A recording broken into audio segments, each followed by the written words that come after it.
साहेब को फहराने वाला दीप सिद्धू नरेंद्र मोदी का खास आदमी है। दीप सिद्धू धर्मेंद्र और हेमा मालिनी का खास आदमी है, भाजपा का खास आदमी है। संघ परिवार की सरकार ये टैग लगाना चाहती है, ये सिखों का आंदोलन है, वो बदनाम करना चाहती है। जिन्होंने शाहीन बाग पर गोलीबाज को अपनी पार्टी में शामिल कराया, जिन्होंने जामिया मिलिया पर गोली चलवाई, जिनका हथियार बंद पकड़ा गया था सिंगो बॉर्डर पर, कल 24 साल का नवनीत सिंह उसकी हत्या का दोषी भी मोदी सरकार है। वो किसान के बेस में भी संघ परिवार के लोग तब कहाँ चले गए थे जब अर्नब गोस्वामी के पास हमारे देश में पुलवामा के जवानों की शहादत के बाद वो ठाके मार रहा था। किसान आंदोलन को निशान आंदोलन में तब्दील करने का षड्यंत्र क्यों किया गया? मैं आखिरी बात करना। नमस्कार, मैं भूपेंद्र रावत, गाजीपुर बॉर्डर पर है। मैं आपको एक बात बताना चाहता हूँ, इस क्रोनोलॉजी को आप समझिए। एक देश के अंदर बड़ा बवाल मचाया जा रहा है। कहा जा रहा है कि जैसे किसान आंदोलन का लक्ष्य लाल किले पर निशान साहेब फहराना ही रहा हो। मैं ये गलतफहमी दूर कर देना चाहता हूँ। पहली बात, मैं देश में सत्ता में बैठे वो संगठन के लोग, खास करके संघ परिवार की जो सरकार के बैठे लोग, संघ परिवार के जो अफवाह फैलाने वाले लोग हैं, पहले इन्होंने कहा गुमराह किसान है, फिर कहा पाकिस्तान परस्त है, फिर कहा इन्होंने ये चीन परस्त है, कब कहा ये खालिस्तानी है। मैं आपको बताना चाहता हूँ, निशान साहेब को फहराने वाला दीप सिद्धू नरेंद्र मोदी का खास आदमी है। दीप सिद्धू धर्मेंद्र और हेमा मालिनी का खास आदमी है, भाजपा का खास आदमी है।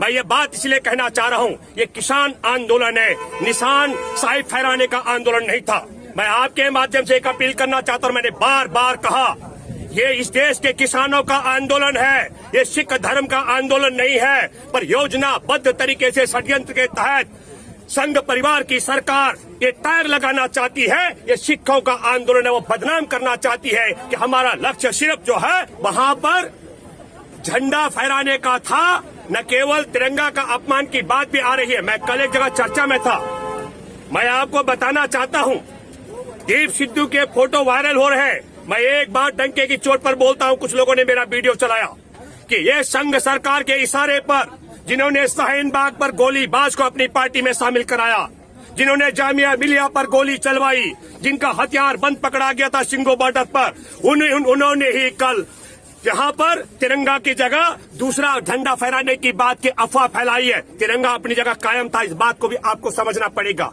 क्यों नहीं। और दूसरी महत्वपूर्ण बात जो आ रही है, एक बड़ा संदेश ये भी गया है देश में, ये समझ लीजिएगा। मैं मानता हूं कि नरेंद्र मोदी के इशारे पर नरेंद्र मोदी की पुलिस ने योजनाबद्ध तरीके से दीप सिद्धू जैसे लोगों को वहां पहुंचाया। आपके सामने वीडियो गोदी मीडिया नहीं दिखा रहा होगा, जब संघ के गुंडे पुलिस कर्मियों पर हमला कर रहे थे तो हमारे किसान उनको बचा रहे थे। ऐसे वीडियो भी सोशल मीडिया के माध्यम से उजागर हो रहे हैं। और वो हमला करने वाले पुलिस कर्मियों पर एक भी किसान का बेटा नहीं हो सकता है। वो सब के सब संघ परिवार के इशारे पर काम करने वाले अतिवादी और आतंकवादी हो सकते हैं। एक भी हमारे किसानों के लोगों ने ऐसा नहीं किया। इसलिए मैं ये कहना चाहता हूँ, इस पूरे आंदोलन को बदनाम करने का एक बड़ा षड्यंत्र है। और दूसरी बात कही जा रही है कि हमारी संख्या बहुत कम है। मैं एक दिन यहाँ गाजीपुर था, मुझे यहाँ एक पत्रकार ने कहा कि साहब सिंगो बॉर्डर पे खाली हो गया। मैंने कहा गलत बात है, ये वीडियो ये फोटोग्राफ आपका आगे पीछे का समय का है। ये इस षड्यंत्र को भी आपको समझना पड़ेगा। मैं आपके माध्यम से कई चीजें कहना चाहता हूँ।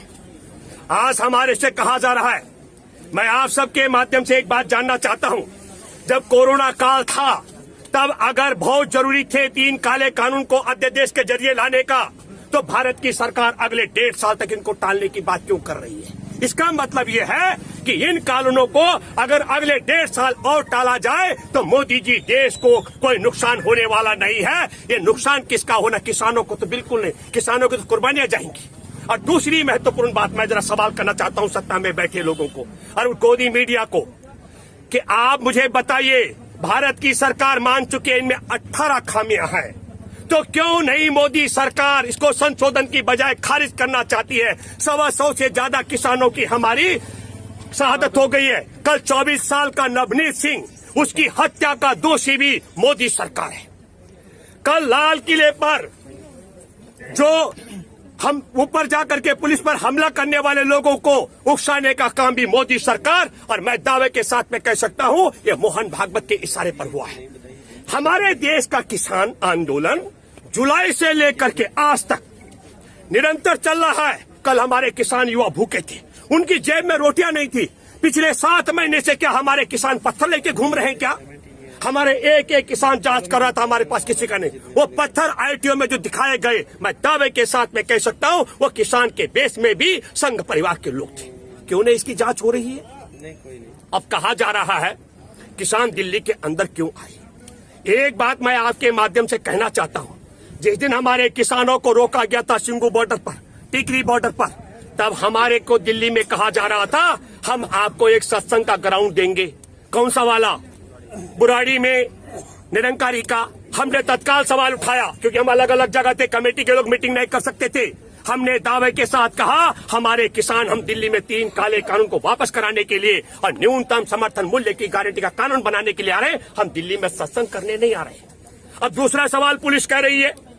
निरंतर हम सब लोगों ने भी कहा, मैं भी उसका हिस्सा हूं, हमने कहा कि हमारे 72वें गणतंत्र दिवस पर एक तरफ ट्रैक्टर की परेड होगी और दूसरी तरफ हमारे देश के किसानों के सैनिकों की टैंक की परेड होगी। तो अगर टैंक की परेड होगी या ट्रैक्टर की परेड होगी, इसमें कहां क्या दिक्कत संघ परिवार को आने वाली थी? मैं आपके माध्यम से एक बात और बताना चाहता हूं। जब इन गोदी मीडिया के माध्यम से संघ परिवार और मोदी के इशारे पर पूरे किसान आंदोलन को सिख आंदोलन में और ये कहा गया कि ये झंडा जो है सिखों का झंडा फहरा दिया गया, ये अफवाह के बाद आप मुझे बताए, पहले वहां फोर्स थी, बाद में 8-9 बजे फोर्स क्यों नहीं थी? अरे फोर्स वहां थी तो मैं भूपेंद्र रावत चीख कर अपना वीडियो बना रहा था तमाम युवाओं के साथ। तो अगर मैं झूठ बोल रहा था तो तत्काल मेरे खिलाफ मुकदमा क्यों नहीं दर्ज किया गया? पुलिस बताए कि कौन कौन सबूत है। मैं जो बात कह रहा हूं, तो हमारे किसी किसान ने लाल किले की तरफ ना तो कंकड़ फेंका है और ना लाल किले के पर झंडा जो फहरा तिरंगा उसकी शान में कुछ कहा है। और जो लोग इस सब आंदोलन को बदनाम करने का षड्यंत्र कर रहे थे, चाहे वो मीडिया में बैठे लोग हो, चाहे वो मीडिया के बाहर जो अभी विलाप कर रहे हैं, छाती पीट रहे हैं, मेरा लाल किला, मेरा तिरंगा, मेरा देश। अरे हमारे किसानों का देश है, जवानों का देश है। वो छाती पीटने वाले, विलाप करने वाले तब कहां चले गए थे? जब अर्नब गोस्वामी के पास हमारे देश में पुलवामा के जवानों की शहादत के बाद वो ठाके मार रहा था, खुशियां मना रहा था और विजय श्री की गाथा लिख चुका था, मोदी सरकार की जीत बता चुका था, तब वो विलाप करने वाला गोदी मीडिया कहां चला गया? जब एयर स्ट्राइक से पहले 26 फरवरी को एयर स्ट्राइक की हमने पाकिस्तान पर और 23 फरवरी को वो ट्वीट कर चुका था, वो सबूत उसके पास पकड़े जा रहे हैं, तब वो कहां चला गया था? हमारे देश में बिहार के चुनाव से पहले बिहार रेजिमेंट के 79 जवानों को मरवाया गया, तब वो गोदी मीडिया विलाप क्यों नहीं कर रहा था? हमारे देश का एलएसी बदल चुका है, अरुणाचल के अंदर 4.5 किलोमीटर कब्जा कर चुका है, चीन ने अपने गांव बसा दिए, डोकमाल में कब्जा कर लिया, तब कोई राष्ट्रीयता का विलाप नहीं हो रहा है। हमारे देश के किसान 125 से ज्यादा शहादत दे चुके हैं, तब कोई चर्चा नहीं हो रही है। मैं आपके माध्यम से एक बात कहना चाहता हूं, तो अहिंसक आंदोलन चलता आ रहा है, ये निरंतर तब तक जारी रहेगा जब तक देश में 3 काले कानून नहीं हट जाते हैं और न्यूनतम समर्थन मूल्य का लाभ न मिलने से पिछले 10 साल में 45 लाख करोड़ का नुकसान हमारे किसानों को हुआ। जब तक न्यूनतम समर्थन मूल्य की गारंटी का कानून नहीं बन जाता, हमारी यह लड़ाई जारी रहेगी। हम हिंसा का बिल्कुल विरोध करते हैं, हर तरीके की हिंसा का, और हम विरोध करते हैं नरेंद्र मोदी के इशारे पर दीप सिद्धू जैसे लोग आए थे, दीप सिद्धू को रिमांड पर लिया जाए, धर्मेंद्र से भी पूछताछ हो, नरेंद्र मोदी के साथ भी पूछताछ होनी चाहिए, पुलिस कर्मियों को एफआईआर देना चाहिए कि नरेंद्र मोदी का अहम करीबी आदमी इस पूरे मामले का सरगना था, उसकी जांच पड़ताल होनी चाहिए और पूछा जाना चाहिए इस षड्यंत्र में किसान आंदोलन को निशान आंदोलन में तब्दील करने का षड्यंत्र क्यों किया गया। मैं आखिरी बात कहना चाहता हूं, रेल सेवा नहीं चल रही है। कल के किसान आंदोलन में पूरे देश भर के किसान शामिल थे।